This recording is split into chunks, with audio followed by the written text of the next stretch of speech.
ఓం గంగణపతే నమ శ్రీమాత్రే నమ ఐం సరస్వత్యై నమ దుందుర్గాయ నమ యా దేవీ సర్వభూతేషు మాతృరూపేణ సంస్థిత నమస్తస్యై నమస్తస్యై నమస్తస్యై నమో నమః దత్తాత్రేయాయ నమః క్లీం క్లీం మహాకాళికాయ నమః శ్రీరామ జయ రామ జయ జయ రామ రామాయ నమః క్లీ కృష్ణాయ గోవిందాయ గోపీజనవల్లభాయ శ్రీకృష్ణ పరబ్రహ్మణే పరంజ్యోతిషే నమః శ్రీమాత్రే నమః. యూట్యూబ్ ప్రేక్షకులందరికీ కూడా నమస్కారం అండి. నేను పాలపర్తి గురునాథ్ శర్మ జ్యోతిష్యం వాస్తు సిద్ధాంతిని. మీకంతా కూడా గోచారీత్యా గ్రహాల యొక్క స్థితిగతి, వాటి ప్రభావం అంతా కూడా మేషాది ద్వాదశ రాశుల వాళ్ళకి ఎటువంటి ప్రభావం చూపిస్తుంది అంతా కూడా గ్రహాల యొక్క ప్రభావం వల్ల మేషాది ద్వాదశ రాశుల వాళ్ళకి ఎటువంటి శుభయోగాలు, ధనయోగాలు, అష్టేశ్వర యోగాలు సిద్ధిస్తాయనేది మాస ఫలితాల్లో భాగంగా చెప్పడం జరుగుతుంది. ఏప్రిల్ నెల మాస ఫలితాల్లో భాగంగా గోచారీత్యా గ్రహస్థితి అంతా కూడా ఈ రకంగా ఉంది.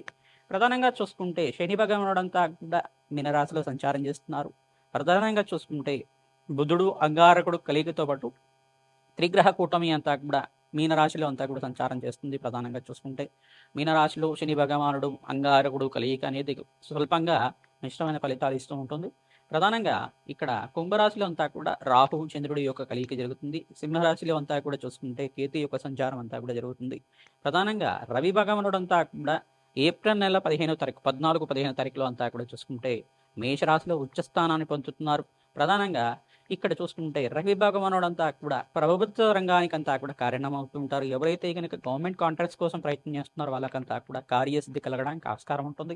మరియు ఇక్కడ చూసుకుంటే ఇక్కడ శుక్ర భగవానుడు అంతా కూడా ఏప్రిల్ నెల 18వ తారీఖు తర్వాత ప్రధానంగా చూసుకుంటే స్థానచలనం జరుగుతుంది. అంటే రాశి మారుతున్నారు. ప్రధానంగా చూసుకుంటే మేషరాశి నుంచి ఈ యొక్క వృషభ రాశికి అంతా కూడా తన సొంతిల్లైన ఈ యొక్క స్వచ్ఛేత్రమైన వృషభ రాశికి అంతా కూడా సంచారం చేయడం వల్ల లక్ష్మీ కటాక్షం కలగడానికి ఆస్కారం ఉంటుంది. ప్రధానంగా చూసుకుంటే ఎవరైతే కనుక గోమాత సేవ చేస్తూ ఉంటారో తద్వారా మీకు అంతా కూడా రాజయోగ ప్రాప్తి రావడానికి ఆస్కారం ఉంటుంది. గోచారత్య బృహస్పతి సంచారం అంతా కూడా మిథున రాశిలో సంచారం జరుగుతుంది. గోచార చక్రంలో అంతా కూడా ఇక్కడ కాలసర్ప స్తంభంలో ఉందన్నమాట. కాలసర్ప దోషంలో ఉంది కాబట్టి మేషాది ద్వాదశ రాశుల వాళ్ళంతా కూడా ఎటువంటి పరిహారం అంతా కూడా ఆచరిస్తే కనుక రాజయోగ ప్రాప్తి, ధనయోగ ప్రాప్తి, ఆకస్మికంగా ధనయోగం అంతా కూడా సిద్ధించడానికి ఏ గ్రహాలంతా కూడా కారకత్వం అవుతున్నాయి అంతా కూడా విశ్లేషణ చెప్పడం జరుగుతుంది. పరిష్కారం అంతా కూడా చెప్తాం. తద్వారా వీడియో అంతా కూడా చూడండి, లైక్ చేయండి, సబ్స్క్రైబ్ చేయండి. తద్వారా మీకు అంతా కూడా జగన్మాత నగరం వల్ల అష్టేశ్వర ప్రాప్తి కలుగుతుంది. శ్రీమాత్రే నమః. సింహరాశి జాతకులకంతా కూడా ఏప్రిల్ నెల మాస ఫలితాల్లో భాగంగా ఈ యొక్క గ్రహస్థితి ఏ రకంగా ఉందో విశ్లేషణ చేసి చెప్పడం జరుగుతుంది. ప్రధానంగా సింహరాశి జాతకులకంతా కూడా చూసుకుంటే శనీశ్వరుడిక దోషకారిగా ఉన్నారు. మీనరాశిలో సంచారం చేయడం వల్ల ఇక్కడ శత్రుగ్రహాల కలియిక జరుగుతుంది. శనీశ్వరుడు అంగారకుడు కలియిక జరుగుతుంది. స్వల్పంగా దోషకారిగా ఉంటుంది. ప్రధానంగా ఇక్కడ అంతా చూసుకుంటే కోప ఆవేశాలకి జరగడానికి, అంటే గొడవలు జరగడానికి ఆస్కారం ఉంటుంది. మనస్పర్ధలు కానీ, మాట పట్టింపు అనేది ఉండడం కానీ జరుగుతూ ఉంటుంది. గృహంలో అంతా కూడా చూసుకుంటే బయట కానీ మీ మాటకి కొంచెం విలువ పెరగడం అనేది జరుగుతుంది. తద్వారా మీరంతా కూడా ప్రశాంతమైన చిత్తంతో జీవన విధానం ఉంటే కనుక రాజయోగ ప్రాప్తి కలుగుతుంది. శనీశ్వరుడికి దోష నివారణార్థం మీరంతా కూడా అష్టమ స్థానంలో సంచారం చేస్తున్నారు కావున తైలాభిషేకం చేయడం, తిలలు దానం చేసుకోవడం వల్ల రాజయోగ ప్రాప్తి కలుగుతుంది. ఓం శరవణ భవాయ నమః. ఓం శరవణ భవాయ నమః. ఓం శరవణ భవాయ నమః. ఓం శరవణ భవాయ నమః నామాన్ని జపాన్ని ఆచరించుకోవడం వల్ల అష్టమ స్థాన ఈ యొక్క శనీశ్వర దోషము, అంగారక దోషము, అంగారకుడు శనీశ్వరుడు కలిగితో ఉన్న దోషం అంతా కూడా పోవడానికి ఆస్కారం ఉంటుంది. ప్రతినిత్యం కూడా దత్తాత్రేయ స్వామివారి ఆరాధన చేయడం, దత్తాత్రేయ స్వామివారికి శనగలు దానం చేసుకోవడం, అంటే శనగలంతా కూడా నివేదన చేసుకోవడం వల్ల దత్తాత్రేయ స్వామి స్వరూపంగా బ్రాహ్మణత్వంకంతా కూడా గురువారం రోజున పసుపు రంగు వస్త్ర సహితంగా అరటి పండ్లు మరియు బ్రాహ్మణత్వంకంతా కూడా శనగలు దానం చేసుకోవడం వల్ల, గురుహోరలో దానం చేయడం వల్ల గురు కటాక్షం సిద్ధిస్తుంది. లాభాలు గణించడానికి ఆస్కారం ఉంటుంది. ఏకాదశ స్థానంలో బృహస్పతి సంచారం మీకు రాజయోగ ప్రాప్తిస్తుంది. జాతకరీత్యా ఉన్న దోషాలకి పరిహారం ఆచరించుకోవాలి. శుక్రుడికి, అంగారకుడికి మరియు శని భగవానుడికి, బృహస్పతికి, రాహు గ్రహానికి అంతా కూడా జపాలు దానాలు చేయించడం, జాతకరీత్యా ఉన్న దోషాలకి పరిహారం ఆచరించుకోవడం, అగ్నికి నవధాన్యాలు సమర్పించడం వల్ల రాజయోగ ప్రాప్తి కలుగుతుంది. సంఘంలో గౌరవం పెరుగుతుంది.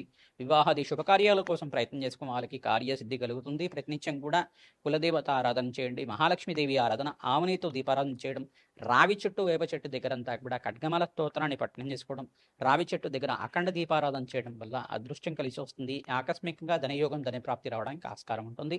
జగన్మాత అనుగ్రహం వల్ల అష్టేశ్వరి యోగం ఈ మాసంలో మీకు అంతా కూడా సిద్ధించడానికి ఆస్కారం ఉంటుంది.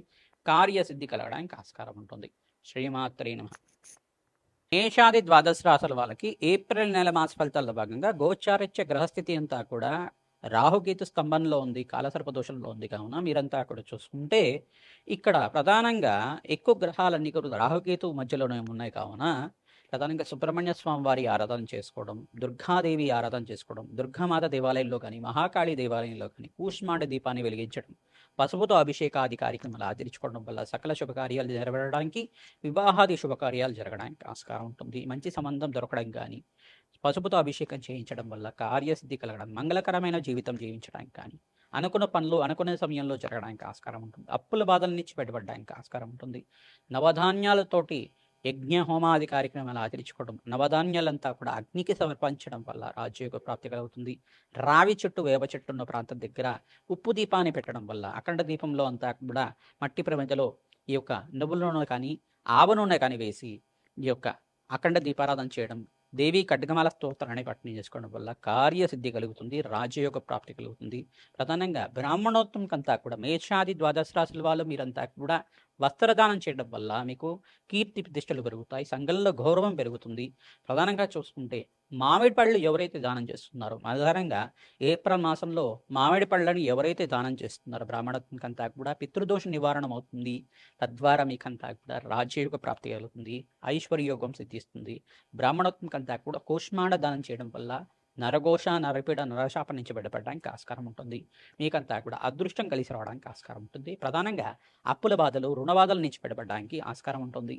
ప్రధానంగా ఇక్కడ అంగారకుడు శనీశ్వరుడు కలియిక జరుగుతుంది కావున స్వల్పంగా మనస్పర్ధలు జరగడం కానీ, మాట పట్టింపు జరగడం కానీ, కోప ఆవేశాలు జరగడం కానీ ఆస్కారం ఉంటుంది. కావున మనశ్శాంతంగా మీరంతా కూడా మౌనాన్ని పాటించడం వల్ల కార్యసిద్ధి కలుగుతుంది. సకాలంలో పని అంతా కూడా నెరవేరడానికి ఆస్కారం ఉంటుంది.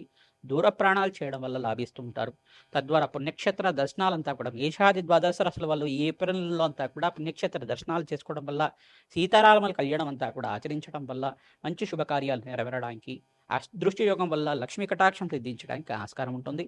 శ్రీమాత్రే నమః.